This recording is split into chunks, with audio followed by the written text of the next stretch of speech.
سبحان اللہ، خانہ دل کو مدینہ کیجیے۔ اس لیے آقا صلی اللہ علیہ وسلم کی یہ مقدس آپ کی ذات گرامی سے وابستہ منسوب یہ مقدس محفل ہے۔ اس محفل کو بہت دلیلیں ہو چکی، دلیلیں دینا، میلاد پڑھنا صحیح ہے، میلاد کو ثابت کرنا ضروری ہے، میلاد کا ثبوت کہاں سے ہے، بہت ایک زمانہ ہو گیا دلیلیں دیتے ہیں۔ ایک مسلمان جو ہے، جو مومن ہے، اس کو میلاد پر دلیل نہیں دینی پڑے گی، بے شک یاد رکھنا، میلاد پر اسے اب کسی دلیل کی ضرورت نہیں ہے۔ یہ میلاد وہ ایسی میلاد ہے جس کو اپنوں ہی نے نہیں بلکہ بیگانوں نے بھی اپنایا تو دنیا میں سکندر بن کے چمکے۔ بے شک حق ہے۔ ہم ہیں مسلمان ہو کر جس نبی کا کلمہ پڑھتے ہیں، اسی نبی کے یوم ولادت کو منانے یا اچھا یہ میلاد ہے کیا چیز؟ آپ بیٹھے ہیں یہاں جو آئے، کیا ہے میلاد؟ نبی کا ذکر کرنا، اللہ کا ذکر کرنا، اللہ کی حمد بیان کرنا، نبی کی تعریف کرنا، نبی کی ولادت کا ذکر کرنا، نبی کے اوصاف بیان کرنا، آیات کو پڑھ کر سنانا، احادیث کو پڑھ کر سنانا۔ اچھا سچ بتانا، میلاد میں اس کے علاوہ کچھ اور ہوتا ہے؟ نہیں۔ کوئی ایسی میلاد ہے جس میں اللہ کے فرمان کے علاوہ کسی اور کے بارے میں، اللہ کے ذکر کے علاوہ کوئی اور بات ہو، نبی کی تعریف حمد و ثنا کے علاوہ کچھ اور ہو، قرآن و احادیث بیان کرنے کے علاوہ کچھ اور ہو؟ ہم جس کو میلاد کہتے ہیں ہم اس کی بات کر رہے ہیں۔ نبی کی پیدائش کا ذکر کرنا، قرآن پڑھنا، یہ ناجائز؟ اس پر ثبوت کی ضرورت ہے، دلیل کی ضرورت ہے آپ کو؟ نہیں۔ قرآن پڑھنا، اس کے بارے میں تو یہ تک آیا ہے کہ قرآن پڑھنا تو ثواب ہے ہی، اگر اس کو سن لیا جائے تب بھی ثواب آتا ہے۔ سبحان اللہ۔ تو قرآن پڑھا جاتا ہے، اس وجہ سے میلاد ناجائز اور حرام نہیں ہو سکتا۔ بے شک آقا صلی اللہ علیہ وسلم کی تعریف بیان کی جاتی ہے، اس وجہ سے ناجائز اور حرام نہیں ہو سکتا۔ کیوں ہوگا؟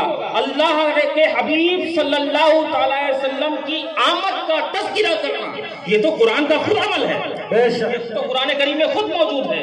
حضرت عیسیٰ علیہ السلام آئے، جاتے جاتے کہا وَمُبَشِّرًا بِرَسُولٍ یَأْتِی مِن بَعْدِ اسْمُهُ احمد، میں جا تو رہا ہوں لیکن خوشخبری بشارت اس نبی کی دے کر جا رہا ہوں جو میرے بعد آنے والا ہے اور اس کا نام احمد ہوگا۔ سبحان اللہ۔ عیسیٰ علیہ السلام نے بھی تو اسی نبی کی آمد کا ذکر کیا، اس نبی کی آمد کی اطلاع دی، نبی کی آمد کی خبر دی، اور یہ قرآن کریم میں موجود ہے۔ تو اس کا مطلب یہ نبی کی ولادت کا ذکر کرنا یہ کہیں سے کہیں دلیل کا محتاج نہیں ہے، لیکن یہ یاد رکھنا کس کے لیے دلیل کی ضرورت نہیں ہے؟ جو مسلمان اور مومن ہے۔ بے شک حق ہے، سبحان اللہ۔ مسلمان اور مومن ہے، اس کو اپنے نبی کا میلاد منانے کے لیے کسی دلیل کی ضرورت نہیں ہے۔ اور یاد رکھنا یہ میلاد ایسا ویسا کوئی عمل نہیں ہے، اس کو کوئی معمولی عمل مت سمجھیے گا، یہ وہ میلاد ہے جو اللہ رب العزت نے اپنے نبی کو دنیا میں بھیجنے سے پہلے ہی خود منایا۔ یوم الست میں جب ہم بھی نہیں تھے، تم بھی نہیں تھے، جن کی اولاد ہم کہلاتے ہوئے ہم آدمی کہلاتے ہیں، حضرت آدم علیہ السلام بھی نہ تھے، یہاں تک کہ زمین اور آسمان بھی نہ تھے، اس وقت اللہ رب العزت نے کیا کیا تھا؟ اپنے نبی کا میلاد منایا تھا، تمام فرشتوں کو جمع کیا تھا اور فرمایا تھا کیا الستو بربکم، کیا میں تمہارا رب نہیں ہوں؟ تو سب نے بیک زبان کہا تھا کہ مولا بلا، کیوں نہیں، تو ہی تو ہمارا رب ہے۔ تو اس وقت رب تبارک و تعالیٰ نے تمام نبیوں سے وعدہ لیا تھا، کیا وعدہ لیا تھا؟ کہ جب میں تمہیں دنیا میں بھیج دوں گا اور جب میرا محبوب تمہارے درمیان جائے گا، دیکھو ابھی نبی پیدا نہیں ہوئے، ابھی نبی کا ذکر کہیں سے کہیں تک کسی کے ذہن میں خیال تک نہیں ہے، لیکن رب تبارک و تعالیٰ اپنے نبی کی ولادت، اپنے نبی کا جشن ولادت، نبی کی آمد پر استقبال کے لیے انبیاء کی سب کو تیار کر رہا۔ کس کو؟ وہ انبیاء اکرام جن کے بارے میں کہا گیا یہ معصوم عن الخطا ہیں، ان سے گناہ نہیں ہو سکتا، ان سے فرما رہا ہے کہ تمہیں میرے نبی کی آمد کا انتظام کرنا ہوگا، تمہیں میرا نبی جب تمہارے دور میں آئے گا یا جب تمہارے جانے کے بعد میرا نبی پہنچے گا تو تمہیں اس کا سواگت کرنا ہوگا، تمہیں اس کا استقبال کرنا ہوگا، تمہیں اس کا ویلکم کرنا ہوگا۔ اور وعدہ لیا تھا کہ جب وہ میرا نبی آئے گا تو ایسا تو نہیں کہ اپنا الگ نظریہ قائم کر کے کہیں بیٹھ جاؤ گے، کیا میرے نبی کی تعظیم اور توقیر کرو گے، اس پر ایمان لاؤ گے؟ تو سب نے بیک زبان عرض کیا تھا، اس میں سب نے کہا تھا، ہم بھی تھے، ہماری بھی روحیں تھیں، سبحان بھی روحیں تھیں، سب نے کہا تھا بلا، آج جو میلاد میں موجود ہیں انہوں نے بھی یوم الست میں اپنے رب سے وعدہ کرتے ہوئے کہا تھا مولا جب تیرا نبی آئے گا ہم اس کی تعظیم بھی کریں گے، توقیر بھی کریں گے اور اس پر ایمان بھی لائیں گے۔ یعنی نبی کی آمد کا اقرار، نبی کی آمد پر ہم عظمت کا اظہار، رب کی نعمت کا شکریہ ادا کرنے کے لیے ہم نے یوم الست میں رب سے وعدہ کیا تھا۔ آج جو آئے ہیں وہ اپنے رب سے کیا ہوا وعدہ پورا کرنے کے لیے نعرہ تکبیر، نعرہ رسالت، جشن ولادت مصطفیٰ، جشن ولادت سرکار دو عالم صلی اللہ علیہ وسلم۔ سبحان آپ اللہ۔ سے کوئی پوچھے یہ میلاد کیوں منائی جاتی ہے تو کہہ دینا ہم جس نبی کے امت میں ہیں اس نبی کی پیدائش کی خوشی میں، اس نبی کی پیدائش پر خوشی کا اظہار کرنا ہر وفادار امتی کا حق ہے۔ امتی ہونے کی حیثیت سے نبی کی آمد پر ہم خوشی کا اظہار کرتے ہیں۔ سبحان اللہ۔ یہ میں نہیں کہہ رہا ہوں، میری بات مت ماننا، میں نے جو آیت پڑھی ہے اس میں رب نے کہا ہے قل بفضل اللہ وبرحمتہ فبذلک فلیفرحوا هو خیر مما یجمعون۔ یہ آیت سورہ یونس کی ہے۔ سبحان اللہ۔ قرآن میں 114 صورتیں ہیں نا، ان 114 صورتوں میں 10ویں نمبر کی جو سورت سورہ یونس ہے اس سورہ یونس کی 58ویں آیت ہے۔ سبحان اللہ۔ سورہ یونس کی 58ویں آیت ہے۔ رب فرماتا ہے قل، محبوب جب سارے پیغام، یہاں بھی اللہ کا انداز دیکھیے، بہت سے حکام اقیموا الصلاۃ وآتوا الزکاۃ، نماز قائم کرو، روزہ رکھ، زکوٰۃ ادا کرتے رہو، یہ ڈائریکٹ فرمایا بندوں سے۔ لیکن جب اپنے نبی کی بات آتی تو اے محبوب رب کو پتا تھا کہ کل قرب قیامت قریب ہے، یاد رکھنا۔ بے شک۔ ایسے وقت کے لیے آقا صلی اللہ علیہ وسلم نے فرمایا تھا فانتظر الساعہ، جب جو ماحول اس وقت ہے آپ سب جانتے، بتانے کی ضرورت نہیں ہے، اور پھر بھی ہم اپنی اسلامی تعلیمات کو فراموش کر بیٹھے ہیں۔ ابھی اگر ہوش نہیں آیا تو پھر کبھی ہوش نہیں آئے گا۔ اس وقت ضرورت ہے ناموس رسالت کو بچانے کی، شاعر اسلام کی حفاظت کی۔ اب اگر بیدار نہیں ہوئے، اب اگر ہمارا جذبہ ایمانی جوش میں نہیں آیا، بیدار نہیں ہوا تو یاد رکھنا پھر کبھی نہیں۔ بے شک بے شک۔ اللہ رب العزت کو پتا تھا کہ کیونکہ وہ عالم الغیب ہے، قرب قیامت ایک وقت ایسا آئے گا کہ میرا نبی جب پہنچے گا تو اس نبی کی ولادت کا جو یا اس کی آمد کا جو معاملہ ہوگا تو وہ سب کو ہضم نہیں ہوگا، کیونکہ وہ نبی وہ ہوگا جو صفحے انبیاء پر مہر لگائے گا، خاتم الانبیاء ہوگا۔ ہمارے آقا صلی اللہ علیہ وسلم کی جب ولادت ہوئی تو تمام خوبیوں میں سے خوبی یہ تھی کہ آپ کے پشت انور پر مہر نبوت تھی، آپ کو خاتم النبیین کہا جاتا۔ آپ کے بعد اب کوئی نبی نہیں آنے والا، یہ عقیدہ لے کر جائیے گا۔ سب سے آخری نبی وہ نبی جس کی آج ہم اور آپ ولادت کا ذکر کرنے کے لیے بیٹھے ہیں، جس کی تشریف آوری کے وقت کا انتظار ہم کر رہے ہیں، وہ خاتم النبیین ہے۔ یہ مسلمانوں کا عقیدہ ہے کہ اس کے بعد کوئی نبی آنے والا، اگر کوئی کہتا ہے کہ میں نبی ہوں یا فلاں نبی آ سکتا ہے، وہ گمراہ بد مذہب ہے، کافر ہے، اسلام سے اس کا کوئی تعلق نہیں ہے۔ مسلمانوں کا عقیدہ ہے کہ آخری نبی آقا صلی اللہ علیہ وسلم ہے، آج اسی نبی آخر الزمان کی آمد کا وقت ہے۔ رب کو پتا تھا کہ انتظار وہاں سب کو ہضم نہیں ہوگی، اور ہوا ایسا ہی۔ جب آقا صلی اللہ علیہ وسلم کی ولادت ہوئی تو دو لوگوں کو بہت درد ہوا تھا، صرف دو۔ سب خوشیاں منا رہے تھے، یہاں تک کہ زمین و آسمان میں شادیانے بج رہے تھے۔ اللہ رب العزت نے پوری کائنات کو روشنی سے منور و مجلہ کر دیا تھا۔ 12 ربیع الاول، آج کی رات جو ہے یہ 12، 13، 14 یہ جو راتیں ہیں یہ کیا کہلاتی ہیں آپ کی؟ ایام 20 کی راتیں، 13، 14، 15 راتیں جو ہیں یہ ایام 20 کی راتیں کہلاتی۔ ان راتوں میں چاند اپنے شباب پر ہوتا ہے، چاند میں ذرا بھی کمی، چاند چھوٹا بڑا ہوتا رہتا ہے نا چاند دنوں کے حساب سے، تو اس میں ذرا بھی کمی نہیں رہتی، مکمل شباب پر ہوتا ہے، اور اپنی روشنی کو اگر بادل صاف ہے تو مکمل بکھیرتا رہتا ہے۔ آقا صلی اللہ علیہ وسلم کو اللہ رب العزت نے انہی ایام میں بھیجا۔ اللہ رب العزت نے پوری کائنات کو روشن کر دیا آپ کی ولادت کے وقت، اور ولادت سے پہلے جب ارادہ فرمایا تھا بھیجنے کا تب کیا کیا وہ تو حدیث قدسی میں انشاءاللہ میں آپ کو وہاں لے جاؤں گا۔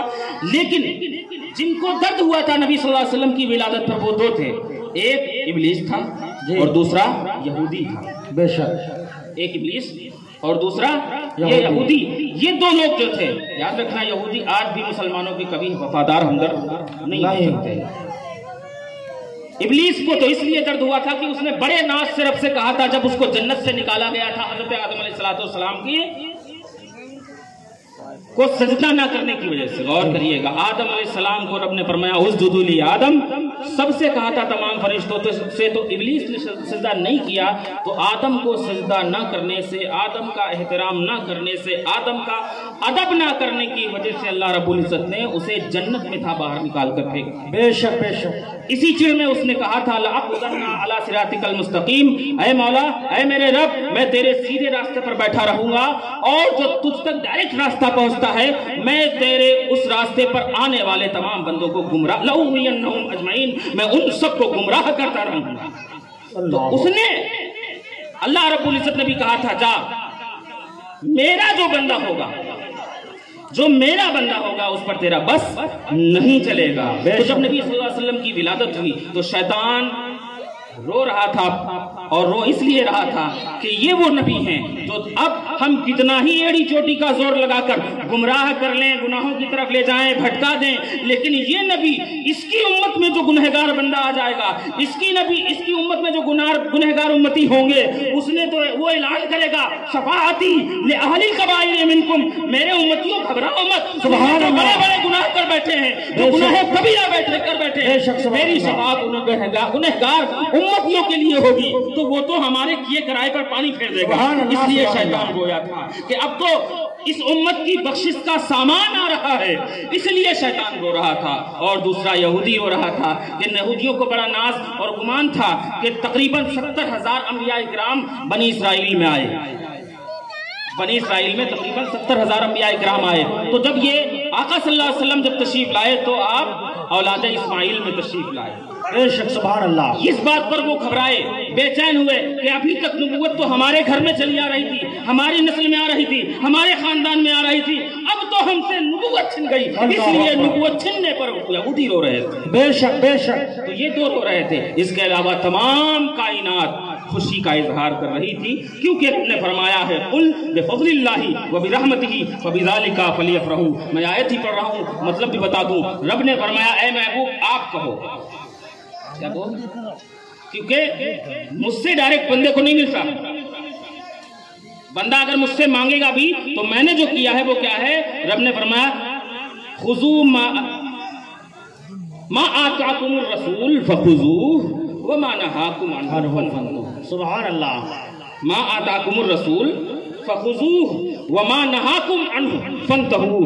اے میرے بندو غور کرنا آیت کے انداز اور تیور پر. ما آتاکم الرسول, رسول تمہیں جو دیں, ما آتاکم تم کو جو دیں, کون الرسول, فخذوه بس اسے لے لو. اب چونو چرا کی ضرورت نہیں. بے شک. تمہیں رسول جو دے دے وہ لے لو. وما نہاکم عنہ فانتہوا, اور جس چیز سے تمہیں روک دیں اس سے رک جاؤ, اس کو کبھی مت کرنا. تو تمہیں رسول جو دے, یہاں غور کرنے کا مقام یہ ہے پیارے حضرات کہ اللہ رب العزت نے فرمایا ہے اس آیت کریمہ میں کہ اللہ تبارک و تعالیٰ نے عطا کرنے کی صلاحیت. الحمدللہ ہم سب اپنے رسول کو, اپنے نبی کو معطی عطا کرنے والا مانتے ہیں, داتا مانتے ہیں. اللہ رب العزت نے انہیں یہ طاقت اور کیپیسٹی دی ہے, یہ اختیار دیا ہے کہ جس کو جو چاہیں عطا کر دیں. میں نہیں کہہ رہا ہوں, رب کہہ رہا ما آتاکم الرسول, رسول جو تمہیں دیں وہ لو. سبحان اللہ سبحان اللہ. چاہتا تو رب کہہ سکتا تھا ما آتیتکم, میں جو تم کو دوں, یہ کہہ سکتا تھا.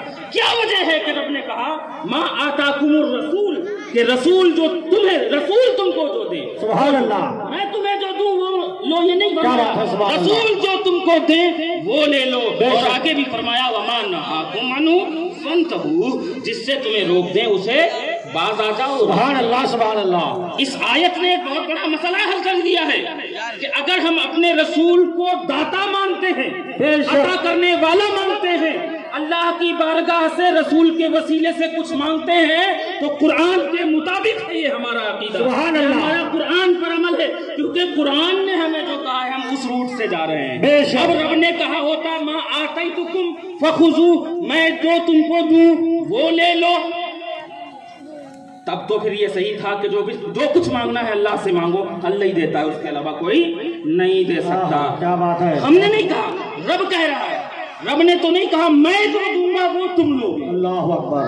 رب نے کیا کہا؟ رسول جو تم کو دیں. اب جو میں بھی عام ہے، کیا دیں گے؟ سبحان اللہ. کیا دیں گے مولا؟ کہا جو دیں. سبحان اللہ. کہا کیا؟ کہا جو چاہو مل جائے گا. اللہ اللہ. صدیق اکبر جب اس آیت کو سنے، بارگاہ رسالت میں لینے پہنچے تو ان کو بارگاہ رسالت سے صداقت مل رہی. سبحان اللہ. اعظم بارگاہ رسالت میں پہنچے اس آیت کو سن کر کہ رب نے فرمایا ہے ما آتاکم الرسول فخذوہ، رسول دینے کے لیے بھیجے گئے ہیں تو تمہیں جو ملنا چاہے ان سے لیتے جانا. تو جب عمر فاروق اعظم یہ پروانہ سن کر پہنچے تو بارگاہ رسالت سے انہیں شجاعت مل گئی. سبحان اللہ. عدالت مل گئی. اور جب عثمان غنی پہنچے اس آیت کو سن کر بارگاہ رسالت میں اپنا حصہ پانے کے لیے تو رسول نے ان کے حصے میں جو سخاوت رکھی تھی وہ ان کو سخاوت عطا فرما دی. بے شک. جب مولا کریم حضرت علی المرتضی رضی اللہ تعالیٰ عنہ پہنچے بارگاہ رسالت میں، ما آتاکم الرسول فخذوہ، رب کے اس فرمان، اس انعام، اس ایوارڈ، اس جائزہ، اس انعام کے حصول کے لیے، اس انعام پر عمل کرتے ہوئے، رب کے اس اعلان پر عمل کرتے ہوئے جب بارگاہ رسالت میں حاضر ہوئے تو آپ کو بارگاہ رسالت سے شجاعت مل گئی اور ان کو شہر علم کا دروازہ بھی کر دیا. بے شک حق ہے. سبحان اللہ. یہ تھے صحابہ کرام. جب سنا رب کا فرمان ما آتاکم الرسول، انہوں نے یہ نہیں کہا کہ مولا تو تو میرا رب ہے، مجھے مانگنا ہے تو میں تجھ سے مانگوں گا. نہیں، سنا رسول تمہیں جو دیں فوراً لینے پہنچ گئے. صدیق اکبر صداقت لے کر آ گئے، عمر فاروق اعظم عدالت لے کر آ گئے، عثمان غنی سخاوت لے کر آ گئے، مولا علی شجاعت لے کر آئے. جس نے جس حیثیت سے اس آیت کریمہ پر عمل کرتے ہوئے، یقین کرتے ہوئے اپنے رب کے اس فرمان پر رسول کو عطا کرنے والا داتا مانتے ہوئے مانگا، وہ اگر خاک تھا تو آفتاب بن گیا، ذرہ تھا تو مہتاب بن گیا، اگر فقیر تھا تو غنی ہو گیا، اگر غلام تھا تو آقا ہو گیا. سبحان اللہ. سبحان اللہ. کیوں اللہ رب العزت نے فرمایا ما آتاکم الرسول فخذوہ. میں نے جس آیت کریمہ کو عنوان بنایا ہے، رب نے فرمایا قل بفضل اللہ وبذالک فلیفرحوا هو خیر مما یجمعون. یہ آج کا جو وقت ہے، جو صبح ہمیں نصیب ہونے والا ہے، کل کا دن وہ دن ہے، سب کو بتانے کی ضرورت نہیں، وہ یوم ولادت آقا صلی اللہ علیہ وسلم ہے. سبحان اللہ. اس دن ہمیں رب نے خوشی کا اظہار کرنے کا حکم دیا ہے. بے شک. بفضل اللہ، اللہ کے رسول صلی اللہ علیہ وسلم اللہ کا فضل و احسان ہے کہ نہیں؟ اللہ کے رسول صلی اللہ علیہ وسلم اللہ کی رحمت ہے کہ نہیں؟ بے شک. خود کہا اس نے نا، کیا کہا؟ وما ارسلناک الا رحمۃ للعالمین. بے شک. اے محبوب، ہم نے آپ کو تمام عالم کے لیے رحمت بنا کر بھیجا ہے. سبحان رحمت اللہ. ہے تو اللہ کا فضل بھی ہے اور اللہ کی رحمت بھی ہے. اور اللہ نے فرمایا اے محبوب میرے بندوں سے کہہ دو کہ اللہ کے فضل اور اللہ کی رحمت پر فلیفرحوا، خوشی کا اظہار کرو. سبحان اللہ. فلیفرحوا، خوشی کا اظہار کرو. یہاں خوشی کے لیے عربی میں کئی لفظ استعمال ہوتے ہیں. بشارت، یہ بھی خوشخبری اور خوشی کے معنی میں آتا ہے. سبحان اللہ. عربی میں لفظ ہے، لیکن لفظ فرح جس کو فرحت کہتے ہیں، لفظ فرح اس کا جو معنی ہے پیارے، وہ بہت ہی پیارا معنی ہے. سبحان اللہ. فرح کا مطلب ہوتا ہے، فرحت کا مطلب ہوتا ہے دل سے خوشی جو حاصل ہو، دل کو جو وہ خوشی جو دل کو لذت اور مزہ محسوس کرا دے، اس خوشی کو. سبحان اللہ. فرح اس خوشی کو کہتے ہیں جو دل میں مزہ محسوس کرا دے، لذت محسوس کرا دے. اب اللہ نے ہمیں جو حکم دیا ہے قل بفضل اللہ وبرحمتہ فبذلک فلیفرحوا، اللہ کے فضل اور اس کی رحمت پر تمہیں فرحت کا اظہار کرنا ہے، خوشی نہیں، فرحت کا اظہار کرنا ہے. ایسی خوشی کا اظہار کرنا ہے جس میں دل کو تمہارے لذت اور مزہ ملے. سبحان اللہ. یعنی چہرے پہ صرف مسکان نہیں لانا ہے، دکھاوٹی مسکان خوشی کا اظہار نہیں کرنا ہے، دل سے شریک ہونا ہوگا، دل سے خوشی کا اظہار کرنا ہوگا. خالی زبانی دعویٰ کرنے سے آپ کا دعویٰ اس فرمان پر عمل ہونے والا نہیں ہے. اگر نبی کی آمد کی سچی خوشی ہے تمہیں تو دل میں خوشی کا، دل میں ایک مزہ اور لذت ملے گی، اور یہ وہی مزہ اور لذت ہے جو آپ کو اتنی دیر سے یہاں بٹھا لے ہوا. اللہ رب العزت کی آمد، اللہ کے رب العزت کی طرف سے اس نبی کی آمد کا وقت قریب ہو رہا ہے، اور انشاءاللہ العزیز صبح جلوس محمدی میں ہم اور آپ مکمل تیاری کے ساتھ شریک ہوں گے. میں عرض کرنا چاہوں گا کہ اگر آپ سے کل کوئی پوچھتا ہے، چاہے وہ اپنا ہو یا بیگانہ، کہ یہ جلوس کیا ہے، کیوں ہے، تو کہہ دینا یہ جلوس اس نبی کی آمد کا استقبال ہے، سبحان اللہ. ویلکم ہے. اللہ کے فرمان پر عمل ہے، جس نبی کے بارے میں رب نے فرمایا لولاک لما خلقت الافلاک، اے نبی اگر آپ نہ ہوتے تو میں آسمانوں کو نہ بناتا۔ دوسری جگہ فرمایا حدیث قدسی میں لولا محمد لما اظہرت الربوبیہ، اگر محمد نہ ہوتے تو میں اپنی رب ہونا بھی ظاہر نہیں فرماتا۔ غرض ہے کہ یہ کائنات جس نبی کی بدولت بنی ہے، یہ کائنات جس نبی کے صدقے میں بنی ہے، یہ جو کائنات ہمیں ملی ہے، بلکہ ہمارا جو وجود ہے جس نبی کے وجود مسعود کی برکت سے ہے، جس نبی کے صدقے میں ہے، اس نبی کی آمد کا دن ہے۔ بے شک حق ہے۔ ہمیں حکم ہے ہمارے رب کی طرف سے کہ جب وہ نبی کی آمد کا دن ہو یا اس نبی کی آمد کا وقت آئے تو ہمیں دلی خوشی کا اظہار کرنا ہے، ایسی خوشی کا اظہار کرنا ہے جو دل سے ہو۔ جلوس کی شکل میں اظہار کرنا ضروری ہے، سڑکوں پر نکلو جام لگا دو، جام تو لگانے کی اجازت بالکل نہیں ہے۔ اسلام کی تعلیمات میں سے ہے اماطۃ الاذی عن الطریق صدقہ، راستے سے تکلیف دہ چیز کو ہٹا دینا بھی ثواب ہے، صدقہ کا ثواب ملتا ہے۔ یعنی ہمیں کل جلوس میں نکلنا ہے تو روڈ جام نہیں کرنا ہے، آدھا راستہ ہمیں یوز کرنا ہے، باقی آدھا راستہ مسافروں کی آمد و رفت کے لیے چھوڑ کر رکھنا ہے انشاءاللہ۔ تو کوئی اگر پوچھے یہ جلوس کیوں ہے تو کہنا ہمارے رب کا فرمان ہے کہ اس دن ہمیں خوشی کا اظہار کرنا ہے، اس لیے ہم اس خوشی کا اظہار کرنے کے لیے آئے ہیں۔ کہا پوچھے گا کہ اتنے محفل میں اتنے مجمع میں تو کہا کون ایسا بندہ ہے جو اس نبی کا صدقہ نہیں کھا رہا ہے، چاہے وہ اپنا ہو یا بیگانہ، سبھی کو حکم ہے یہ جتنے آئے ہیں یہ وفادار آئے ہیں، اگر رہ گیا ہے تو کوئی بے شک وفادار کا مقابل جو ہے سمجھ لیجیے گا، یہ جتنے آئے ہیں یہ وفادار آئے ہیں، اگر سب رب کے فرمان کے مطابق عمل کرنے چلے آئیں تو کسی کو پھر راستہ جام ہونے سے بھی دقت اور زحمت نہیں ہوگی۔ پوری روئے زمین صرف انسان ہی ہے اس نبی کی ولادت کی خوشی میں یا اس نبی کی ولادت کے بارے میں دلیل اور حیلہ حوالی کا ذریعہ لیتا ہے، بہانہ لیتا ہے، ورنہ حقیقت میں تمام کائنات کیا میری حقیقت ہے، مدحت پیغمبر میں مچھلیاں بھی کرتی ہیں ذکر جب سمندر میں، مچھلیاں بھی کرتی ہیں ذکر جب سمندر میں، تو ہم پیغمبر